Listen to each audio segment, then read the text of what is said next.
ಸುತ್ತ ಅಡಿಕೆ ತೋಟ, ಕಣ್ಣು ಹಾಯಿಸಿದಷ್ಟು ಹಸಿರಿನ ನೋಟ. ಎಲ್ಲ ಊರಲ್ಲೂ ಇದ್ದ ಹಾಗೆ ನಮ್ಮೂರಲ್ಲೂ ಒಂದು ಸಣ್ಣ ಸಮಸ್ಯೆ ಇತ್ತು.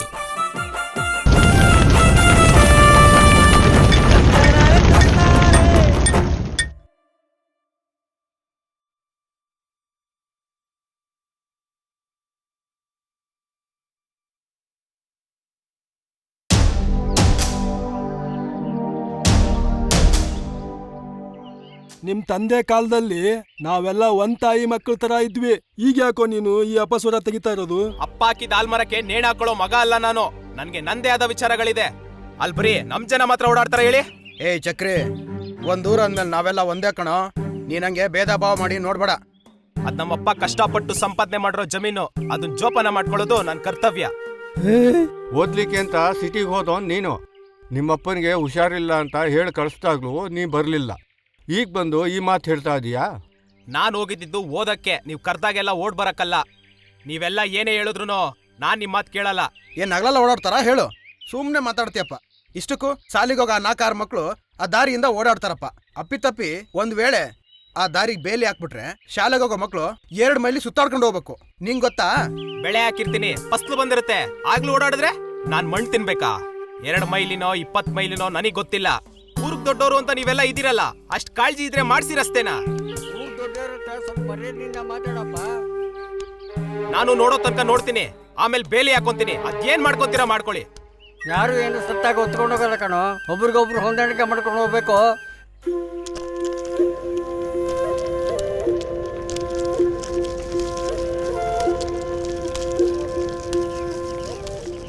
ನಿಂದಿನ್ನೂ ಕೆಲ್ಸ ಮುಗ್ದಿಲ್ವಾ? ಓಹ್ ಪಲ್ಲವಿ,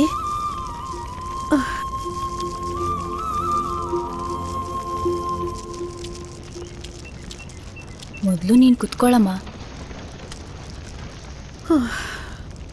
ಕಾಫಿ ತಗೋಸಿತ್ತಮ್ಮ? ಹಾ, ಬಿಸಿ ಇದೆ. ನಿಂಗೆ ಎಷ್ಟು ಹೇಳಿದ್ರೂ ಕೇಳೋದಿಲ್ಲ ನೋಡು ಪಲ್ಲವಿ. ನೀನು ಹಿಂಗೆ ಕಾಫಿ ಮಾಡ್ಕೊಂಡು ಬಂದು ಕೊಡ್ತಿದ್ರೆ ನೋಡಿದವ್ರು ಏನು ಅನ್ಕೊಳ್ಳೋದಿಲ್ಲ. ಮಾತಾಡೋ ಜನ ಮಾತಾಡ್ತಾರೆ, ಹಾಗಂತ ನಮ್ಮ ಮನ್ಸಿಗನ್ಸೋದನ್ನ ನಾವು ಮಾಡದೇ ಇರೋಕ್ಕಾಗತ್ತಾ? ಏನೋ ಕಾಫಿ ಕುಡಿಯುವಾಗ ನಿನ್ ನೆನಪಾಗತ್ತೆ, ಅದಕ್ಕೆ ತರ್ತೀನಿ ಕಾಫಿ ವಿತ್ ಪಲ್ಲವಿ.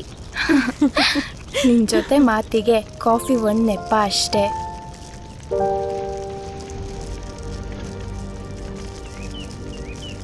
ಏನು ದೊಡ್ಡವರೆಲ್ಲ ಒಟ್ಟಿಗೆ ಸೇರ್ಬಿಟ್ಟವ್ರೆ? ಏನಾದ್ರೂ ಪಂಚಾಯಿತಿನಾ? ಅದೇ ಆ ಚಕ್ರಿ ಅವನಲ್ಲ, ಅವನ ಹೊಲದ ಮೇಲೆ ಯಾರೂ ಓಡಾಡಬಾರ್ದು ಅಂತ ಖ್ಯಾತೆ ತೆಗ್ದಿದ್ದಾನೆ. ಹರಿಯೋ ನೀರು, ಉರಿಯೋ ಸೂರ್ಯ ಕಾಪಾಡೋ ದೇವ್ರೇ ಮಾಡ್ದಿರೋ ವ್ಯತ್ಯಾಸನ ಇವ್ರುಗಳು ಮಾಡಕ್ ಹೊರಟವ್ರೆ. ಅಲ್ಲ, ಇವ್ರ ಹೊಲದಿಂದ ಏನಾದ್ರೂ ಹೋದ್ರೆ ಶಾಲೆ ಮಕ್ಕಳು ನೆಲ ಏನ್ ಸೌದೋಗತ್ತಾ? ಇವ್ರುಗಳು ಮಾಡೋದನ್ನ ನೋಡಿದ್ರೆ ಆ ಭೂತಾಯಿ ಕೂಡ ಬೇಜಾರ್ ಮಾಡ್ಕೊಳಕಿಲ್ವಾ? ಸೀತಮ್ಮ, ನೀನ್ ಯೋಚನೆ ಮಾಡೋ ಥರ ಇವ್ರುಗಳು ಇದ್ದಿದ್ರೆ ನಮ್ಮೂರು ಇಷ್ಟೊತ್ತಿಗೆ ಸ್ವರ್ಗ ಆಗ್ಬಿಟ್ಟಿರೋದು. ಒಳ್ಳೇದು ಮಾಡಕ್ ನಿಂತಿರೋ ಜನಗಳ ಜೊತೆಲೆ ಕಂದ ಕತ್ತೋಡೋರು ಇರ್ತಾರೆ. ನೀನೇನು ಯೋಚನೆ ಮಾಡಬೇಡ, ನಮ್ಮಪ್ಪಯ್ಯ ಎಲ್ಲ ಸರಿ ಮಾಡ್ತಾರೆ. ಇಷ್ಟು ವರ್ಷ ಸ್ಕೂಲ್ ಮಕ್ಕಳಿಗೆ ಪಾಠ ಹೇಳ್ಕೊಡ್ತಾ ಇದ್ರು, ಈಗ ರಿಟೈರ್ಡ್ ಆದ್ಮೇಲೆ ದೊಡ್ಡವ್ರಿಗೂ ಶುರು ಹಚ್ಚೋರೆ. ನೀನು ನಿಮ್ಮಪ್ಪ ಇಷ್ಟು ಓದ್ಕೊಂಡಿರೋದ್ರಿಂದಾನೆ ನಮ್ಮೂರ್ ಜನ ಇಷ್ಟೊಂದು ನೆಮ್ಮದಿಯಾಗಿರೋದು. ಅಂದಹಾಗೆ ರಾಜೀವ ನಾನು ಹೇಳ್ಕೊಟ್ಟಿದ್ನೆಲ್ಲ ಬರ್ದ್ನಾ ಇಲ್ವಾ? ಓ, ನೀನು ಹೇಳ್ಕೊಟ್ಟಿದ್ದು ಬರೆದ್ಮೇಲೆ ಅವ್ನು ಮಲಗಿದ್ದು. ಸ್ಕೂಲ್ಗೆ ಹೋದ್ನಾ? ಅವನನ್ನು ಕಳಿಸ್ಬಿಡ್ತಾನೆ ನಾನು ಈ ಕಡೆ ಬರೋದು. ಸರಿ, ಲೋಟನ ತೊಳೆದು ಆಮೇಲೆ ತಂದ್ಕೊಡ್ತೀನಿ. ಆ ಚಕ್ರಿ ಹೊಲದ ಮೇಲೆ ಮಕ್ಕಳು ನಡೆದ್ರೆ ಹೆಂಗೆಲ್ಲ ಸವಿಯೋದಿಲ್ವೋ, ಇದೊಂದು ಲೋಟ ನಾನು ತೊಳೆದ್ರೆ ನನ್ನ ಬೆರಳೇನು ಸವಿಯೋದಿಲ್ಲ. ನಿನಗೆ ಮಾತು ಕೊಡೋಕ್ಕಾಗುತ್ತಾ ನಾನು? ಹಾಗಾದ್ರೆ ಲೋಟ ಕೊಡು. ಸರಿ, ನಾನು ಬರ್ತೀನಿ.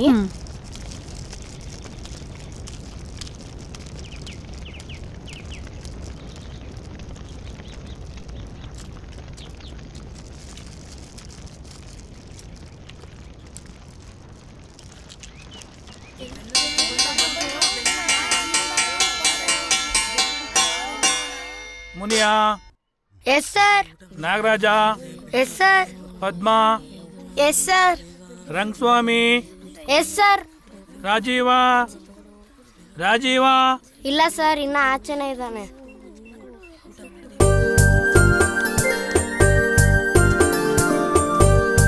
ಹಲೋ ರಾಜೀವ?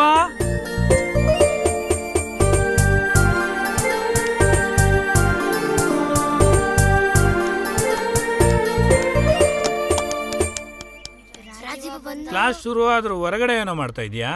ಸರ್, ನೀವೇ ಹೇಳ್ತಿದ್ರಲ್ಲ, ಶಾಲೆ ಸ್ವಚ್ಛವಾಗಿದ್ರೆ ಹಳ್ಳಿ ಸ್ವಚ್ಛವಾಗಿರುತ್ತೆ, ಹಳ್ಳಿ ಸ್ವಚ್ಛವಾಗಿದ್ರೆ ರಾಜ್ಯ ಸ್ವಚ್ಛವಾಗಿರುತ್ತೆ, ರಾಜ್ಯ ಸ್ವಚ್ಛವಾಗಿದ್ರೆ ಇಡೀ ದೇಶ ಸ್ವಚ್ಛವಾಗಿರುತ್ತೆ ಅಂತ.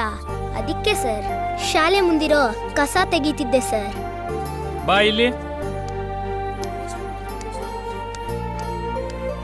ತುಂಬಾ ಒಳ್ಳೆ ಕೆಲಸ ಮಾಡಿದ್ಯಾ. ನೋಡಿ ಮಕ್ಕಳ, ರಾಜೀವ ಎಲ್ರಿಗೂ ಮಾದರಿ. ಬರೀ ಓದೋದ್ರಲ್ಲಿ ಮಾತ್ರ ಅಲ್ಲ, ಬೇರೆ ಆಕ್ಟಿವಿಟೀಸ್ ಅಲ್ಲೂ ಬಹಳ ಮುಂದಿದ್ದಾನೆ. ಸರಿ, ಹೋಗ್ ಕೂತ್ಕೋ.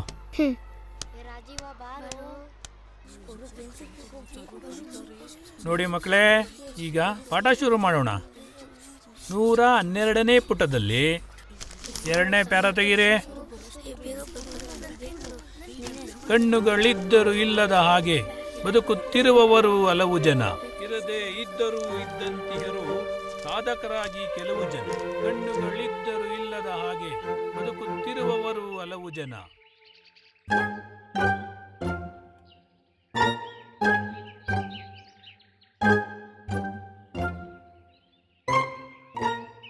ನರಸಿಂಹಣ್ಣ ಸಿಂಗ್ರಿ, ಏನೋ ಒಳ್ಳೆ ಒಳ್ಳೆ ಕನ್ಸು ಕಾಣ್ತೀನಲ್ಲೋ. ಅಂಥದ್ದೇನಣ್ಣ ಭಾರಿ ಕನ್ಸು?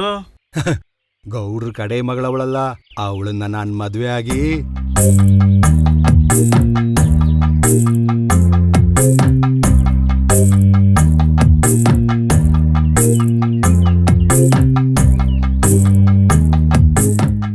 ಅವಳನ್ನ ಕೂರಿಸ್ಕೊಂಡು ಕನ್ನಡಕ ಹಾಕೊಂಡು ಬುಲೆಟಲ್ಲಿ ಜುಮ್ ಅಂತ ಹೋಗ್ತಾ ಇದ್ದೆ.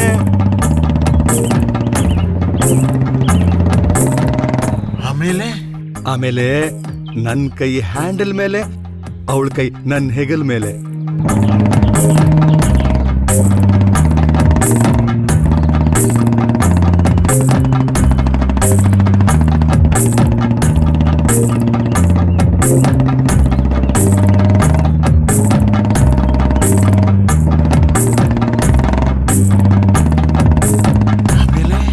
ಆಮೇಲೆ ನಾನು ಬ್ರೇಕ್ ಹಾಕಿ, ನೀನ್ ಬಂದು ಎಬ್ಬರ್ಸ್ಬಿಟ್ಟಲ್ಲೋ ಸಿಂಗ್ರಿ.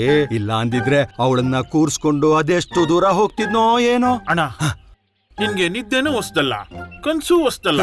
ಇನ್ನೊಂದ್ಸಲಿ ಮುಂದುವರ್ಸುವಂತೆ ಬಿಡು. ಈಗ ನನ್ನ ಹೆಂಡತಿ ಕೈಯಲ್ಲಿ ಬಿಸಿ ಬಿಸಿ ಬಜ್ಜಿ ಮಾಡಿಸ್ಕೊಂಡ್ ಬಂದಿದ್ದೀನಿ, ತಗೋ ತಿನ್ನೋ. ಸಿಂಗ್ರಿ, ಕಡೆಗೂ ನಾನು ಹೇಳಿದ ಮಂತ್ರ ಉಪಯೋಗಿಸಿ ನಿನ್ನ ಹೆಂಡತಿ ನಿನ್ನ ಮಾತನ್ನ ಕೇಳೋ ತರ ಮಾಡ್ಕೊಂಡ್ಬಿಟ್ಟೆ ನೋಡು. ಚೆನ್ನಾಗಿ ಮಾಡೋಳು ಕಣೋ. ನೀನ್ ಹೇಳಿದ್ ಕರೆಕ್ಟ್ ಅಣ್ಣ. ಏನೋ ಸುಖ ಸಂಸಾರಕ್ಕೆ ಬೇಕಾಗಿರೋದು 12 ಸೂತ್ರ ಅಲ್ಲ ಅಣ್ಣ. ಗಂಡಿನ ಮಾತು ಕೇಳೋ ಹೆಂಡತಿ ಇದ್ರೆ ಅಷ್ಟೇ ಸಾಕಣ. ಸಿಂಗ್ರೆ, ನಿನ್ನ ಹೆಂಡತಿ ಬಜ್ಜಿ ಏನೋ ಚೆನ್ನಾಗೇ ಮಾಡೋಳ ಕಣೋ, ಆದ್ರೆ ಬರೀ ಬಜ್ಜಿ ತಿನ್ನಕ್ ಬೇಜಾರು. ನೋಡೋಣ, ಆ ಅಡೆ ಬರ್ದ್ಬಿಟ್ಟವ್ರೆ, ಎಣ್ಣೆ ನಿಮ್ದು ಊಟ ನಮ್ದು ಅಂತ. ನಂಚ್ಕೊಳಕ್ಕೆ ನಾನು ತಗೊಂಡ್ ಬಂದಿದ್ದೀನಿ, ಹಂಚ್ಕೊಳಕ್ಕೆ ನೀನ್ ವ್ಯವಸ್ಥೆ ಮಾಡು. ಬೇಕಂದ್ರೆ ಹೇಳು, ನನ್ನ ಹೆಂಡತಿ ಕೈಲಿ ಇನ್ನೊಂದ್ರನ್ನ ಬಜ್ಜಿ ಹಾಕಿಸ್ಕೊ ಬರ್ತೀನಿ. ಬುದ್ಧಿವಂತ ಆಗ್ಬಿಟ್ಟಿದ್ಯಾ. ಟೈಮ್ ಎಷ್ಟಾಯ್ತಲ್ಲ? 2 ಗಂಟೆ ಆದ್ರೆ 6 ಆಗುತ್ತಣ್ಣ. ಹೌದೇನೋ, ಮಧ್ಯಾಹ್ನ ಉಂಡು ಮಲಗಿದ್ದು, ಟೈಮ್ ಹೋಗಿದ್ದೆ ಗೊತ್ತಾಗಿಲ್ಲ. ಗೌಡ್ರ ಮಗಳನ್ನ ಗಾಡಿ ಕುಣಿಸ್ಕೊಂಡು ಹೋಗ್ತಾ ಇದ್ರೆ ಟೈಮ್ ಹೆಂಗಣ ಗೊತ್ತಾಗುತ್ತೆ. ಇಷ್ಟೊತ್ತಾದ್ಮೇಲೆ ನಾಲ್ಗೆ ನೆನೆಸ್ತೆ ಹೋದ್ರೆ ನಮ್ಮ ಮನೆ ದೇವ್ರು ಸಹಿಸಕ್ಕಿಲ್ಲ. ಒಸಿ ಮನೆ ಕಡೆ ಹೋಗ್ಬಿಟ್ಟು ವ್ಯವಸ್ಥೆ ಮಾಡ್ಕೊಂಡ್ ಬರ್ತೀನಿ. ಹಾ, ನೀನ್ ಈ ಬಜ್ಜಿ ಖಾಲಿ ಮಾಡ್ಬೇಡ, ಹಂಗೆ ಇಟ್ಟಿರೋ. ಇಲ್ಲ ಬಿಡೋಣ, ಇಟ್ಟಿರ್ತೀನಿ. ಹಾ, ಹಿಂಗೋಗಿ ಹಿಂಗ್ ಬಂದ್ಬಿಡ್ತೀನಿ. ಬಣ್ಣದ ತಗಡಿನ ತುತ್ತೂರಿ ಕಾಸಿಗೆ ಕೊಂಡನು ಕಸ್ತೂರಿ. ಸರಿಗಮ ಪದನಿಸ ಊದಿದನು, ಸನಿದಪ ಮಗರಿಸ ಊದಿದನು. ರಾಜೀವ, 2ನೇ ಪ್ಯಾರ ನೀನ್ ಹೇಳು. ತನಗೆ ತುತ್ತೂರಿ ಇದೆಯಂದ, ಬೇರಾರಿಗೂ ಅದು ಇಲ್ಲೆಂದ. ಕಸ್ತೂರಿ ನಡೆದನು ಬೀದಿಯಲಿ, ಜಂಬದ ಕೋಳಿಯ ರೀತಿಯಲಿ. ಅಂದ್ರೆ ಬೇರೆ ಯಾರ ಹತ್ರನೂ ಇಲ್ದೇ ಇರೋ ವಸ್ತು ನನ್ನ ಹತ್ರ ಮಾತ್ರ ಇದೆ ಅಂತ ಅವನಿಗೆ ಜಂಬ ಬಂದ್ಬಿಡ್ತು. ಬೀದಿಲಿ ಎಲ್ರಿಗೂ ಕೇಳೋ ಹಾಗೆ ಜೋರಾಗಿ ಸದ್ ಮಾಡ್ತಾ ಹೋಗ್ತಾ ಇದ್ದ. ಹಾಗೆ ಅಹಂಕಾರದಿಂದ ವರ್ತನೆ ಮಾಡಿದ್ರೆ ಅದಕ್ಕೆ ತಕ್ಕ ಶಾಸ್ತಿ ಆಗತ್ತೆ ಅಂತ ಕವಿಗಳು ವರ್ಣನೆ ಮಾಡ್ತಾ ಹೋಗ್ತಾರೆ. ಇವತ್ತಿಗಿಷ್ಟು ಸಾಕು. ಸರಿ, ಎಲ್ಲ ಹೋಗ್ಬಿಟ್ಟು ಬನ್ನಿ.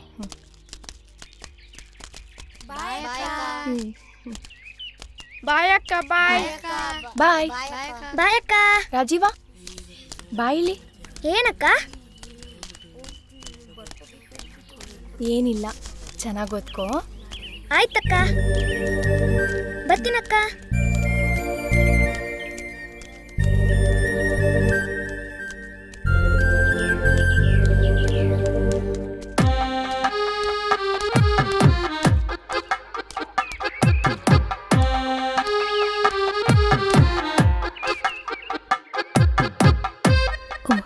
ಬಂದ್ರ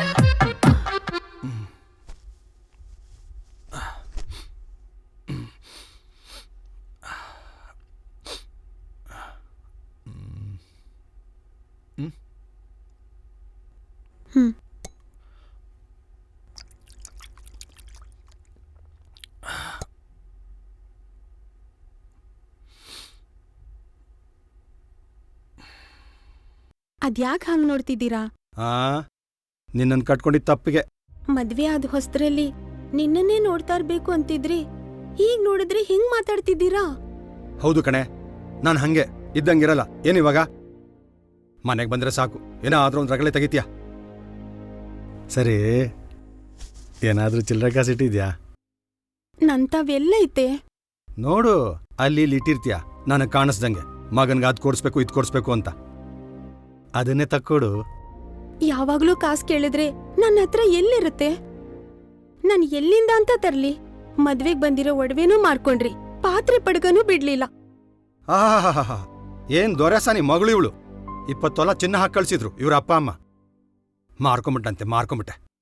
ಏನ್ ಬಾಯಿ ಬಂದಂಗೆ ಮಾತಾಡ್ತಾಳೆ. ಸುಮ್ನಿದ್ರೆ ಬಾಯಿ ಬಿಡ್ತಾನೆ ಇರ್ತಾಳೆ. ಸತ್ತೋಗಿರೋ ನಮ್ಮ ಅಪ್ಪ ಅಮ್ಮನ್ ಯಾಕ್ರಿ ಬೈತೀರಾ? ಅವ್ರ ಕೈಲಾಗಿದ್ದನ್ನ ಅವ್ರು ಮಾಡಿ ಹೋಗಿದ್ದಾರೆ. ನೀವ್ ಗಟ್ಟಿ ಇದೀರಲ್ಲ, ನಾ ಕಾಸ್ ದುಡ್ದು ನಮ್ಮ ಮಗನ್ಗೆ ಎತ್ತಿಡಿ. ಅಂದ್ರೆ ನಾನ್ ಕೆಲ್ಸಕ್ಕೆ ಬಾರ್ದವನು ಸೋಮೇರಿ ಅಂತನಾ? ಏನೋ ಸ್ವಲ್ಪ ಬೆನ್ನೋವು, ಅದಕ್ಕೆ ಹೋಗ್ತಿಲ್ಲಪ್ಪ. ಅಷ್ಟಕ್ಕೆ ಗಂಡನ ಆಡ್ಕೋಬೇಕು ಅಂತ ಕಾಯ್ತಾ ಇರ್ತೀಯಲ್ಲ. ಕುಂಬ್ಳಿಕಾಯಿ ಕಳ್ಳ ಅಂದ್ರೆ ಅವ್ನ್ ಯಾರೋ ಹೆಗಲ್ ಮುಟ್ಕೊಂಡ್ ನೋಡ್ಕೊಂಡಂತೆ. ಹಂಗಾಯ್ತು ನಿಮ್ ಮಾತು. ನಾನೇನ್ ತಪ್ಪು ಹೇಳ್ದೆ? ನನ್ ಮಗನ್ ಚೆನ್ನಾಗ್ ಓದಿಸ್ಬೇಕು, ಚೆನ್ನಾಗ್ ನೋಡ್ಕೋಬೇಕು ಅಂತ ಆಸೆ ಪಟ್ಟಿದ್ದೆ ನನ್ ತಪ್ಪ? ಅಮ್ಮ, ನಿಂದೇನು ತಪ್ಪಿಲ್ಲಮ್ಮ. ತಪ್ಪೆಲ್ಲ ನಂದೇ. ಹೋಗಿ ಹೋಗಿ ನಿನ್ ಬಾಯಿಗೆ ಬೀಳ್ತೀನಲ್ಲ, ನನಗ್ ಬುದ್ಧಿ ಇಲ್ಲ. ಸರಿ, ಚಿಲ್ಲರೆ ಇದ್ರೆ ಕೊಡು ಅನ್ನಲ್ಲ. ಬಜ್ಜಿ ಹಾರೋಗ್ತಿದೆ ಅಲ್ಲಿ. ಬರೋ ಕೂಲಿ ಕಾಸು ತಿನ್ಸಿಗೆ ಆಗೋಗತ್ತೆ. ಚೂರು ಪಾರು ಉಳಿಸಿ ಆ ಪಾರ್ವತಮ್ಮನ ಹತ್ರ ಚೀಟಿ ಗೀಟಿ ಹಾಕೋಣ ಅಂತಂದ್ರು ಅದಕ್ಕೂ ಬಿಡಲ್ಲ ಅಂತೀರಾ. ಅದು ಸಾಲ್ದು ಅಂತ ಊರವ್ರ ಹತ್ರ ಎಲ್ಲ ಸಾಲ ಮಾಡ್ಕೊಂಡ್ ಬರ್ತೀರಾ. ಲೇ, ನಮ್ ದೇಶನೇ ಅದೆಷ್ಟೋ ಕೋಟಿ ಸಾಲ್ದಾಗೈತಂತೆ. ನಂದು ಚಿಲ್ಲರೆ ವ್ಯವಹಾರ ಕಣೆ. ನೋಡು, ನಂಗೆ ಈ ಭಾಷಣ ಕೇಳೋಕೆ ಭಾಷಣ ಮಾಡೋಕೆ ಟೈಮ್ ಇಲ್ಲ. ಈಗೇನು ಕಾಸಿದ್ಯೋ ಇಲ್ವೋ? ಆಗ್ಲೇ ಹೇಳದ್ನಲ್ಲ ನನ್ನ ಹತ್ರ ಇಲ್ಲ ಅಂತ. ಇದೊಂದು ಮನೆ, ನೀನೊಬ್ಳು ಹೆಂಡ್ತಿ. ಗಂಡನ್ ಕಷ್ಟಕ್ಕಾಗ್ದಿರೋ ಹೆಂಡ್ತಿ ಇದ್ರೆಷ್ಟು ಸತ್ರೆಷ್ಟು. ನೀವ್ ಹಿಂಗೆ ಹೇಳ್ತೀರಿ, ಒಂದಲ್ಲ ಒಂದಿನ ಸತ್ತೇ ಹೋಗ್ತೀನಿ. ಲೇ, ಸಾಯಿ ಇಲ್ಲಿ ಯಾರು ಹತ್ಕೊಂಡ್ ಕೂತಿಲ್ಲ. ಈ ಮನೆಗೆ ಬರ್ತೀನಲ್ಲ, ನನಗ್ ಬುದ್ಧಿ ಇಲ್ಲ.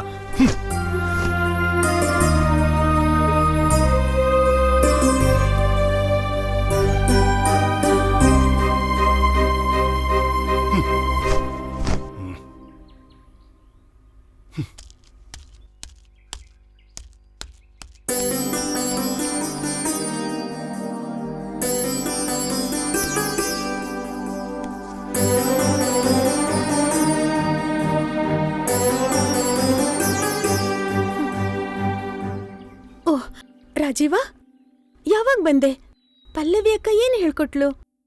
ಸರಿಗಮ ಊದಲು ನೋಡಿದನು, ಗಗಗಗ ಸದ್ದನು ಮಾಡಿದನು, ಬಣ್ಣವು ನೀರಿನ ಪಾಲಾಯ್ತು, ಬಣ್ಣದ ತುತ್ತೂರಿ ಹೋಳಾಯ್ತು.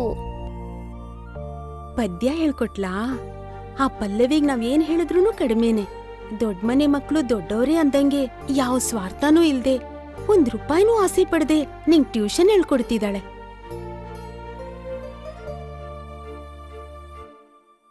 ನೀನೂ ಅಷ್ಟೇ. ದೊಡ್ಡೋನಾದ್ಮೇಲೆ ನೀನ್ ಕಲ್ತಿದ್ 4 ಅಕ್ಷರನ 4 ಮಕ್ಳಿಗೆ ಹೇಳ್ಕೊಡು. ಯಾಕೆಂದ್ರೆ ವಿದ್ಯಾದಾನಕ್ಕಿಂತ ಶ್ರೇಷ್ಠವಾದ ದಾನ ಯಾವುದೂ ಇಲ್ಲ ಅಂತ ದೊಡ್ಡೋರು ಹೇಳ್ತಾರೆ.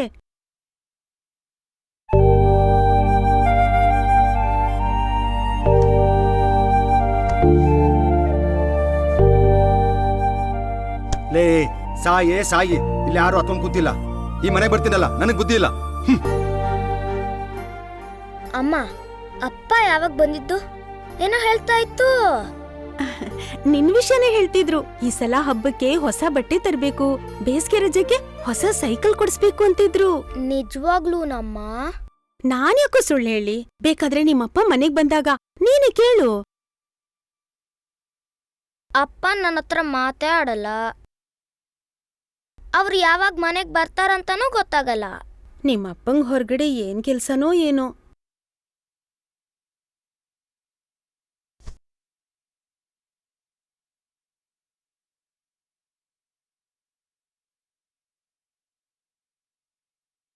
ಅಮ್ಮ, ನೀನ್ ನಿಜವಾಗ್ಲೂ ಸತ್ತೋಗ್ತೀಯಾ?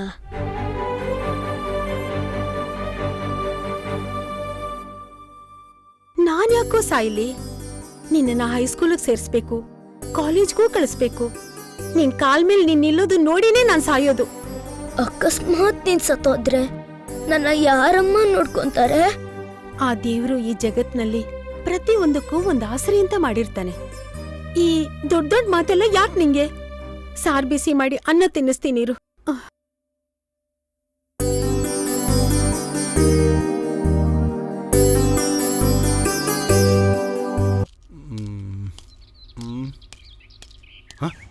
ಅಣ್ಣ ನಮಸ್ಕಾರ. ಎಲ್ಲ ಹೊರಟ್ರೆ ಏನಾದ್ರು ಚಿಲ್ಲರೆ ಕಾಸಿದ್ಯಾ? ನೋಡೋಣ. ಇಲ್ಲ ಇಲ್ಲ ಸರಿಯಪ್ಪ. ಏನು ಮನುಷ್ಯರೋ ಏನೋ. ಅಣ್ಣ ನೋಡಿದ್ರು ನೋಡ್ದಂಗೆ ಹೋಗ್ತಾರ. ನಮಸ್ಕಾರ ಅಣ್ಣ. ನಮಸ್ಕಾರಪ್ಪ. ಸ್ವಲ್ಪ ಚಿಲ್ಲರೆ ಕಾಸು ಬೇಕಿತ್ತು. ನಮ್ಮ ಹತ್ರ ಎಲ್ಲ ಐತಪ್ಪ ಕಾಸು. ನಾವೇ ನಿನ್ನ ಹತ್ರ ಐತೇನಣ್ಣ? ಇಲ್ಲ ಇಲ್ಲ ಇಲ್ಲ. ಕಾಸಿದ್ರು ಯಾರೂ ಬಿಚ್ಚೋದಿಲ್ಲ. ನಿಯತ್ತ ಕೇಳಿದ್ರೆ ಯಾವನು ಕೊಡೋದ ಅಂತಾರೆ. ಎಲ್ಲಿಂದ ತಮ್ಮಂದ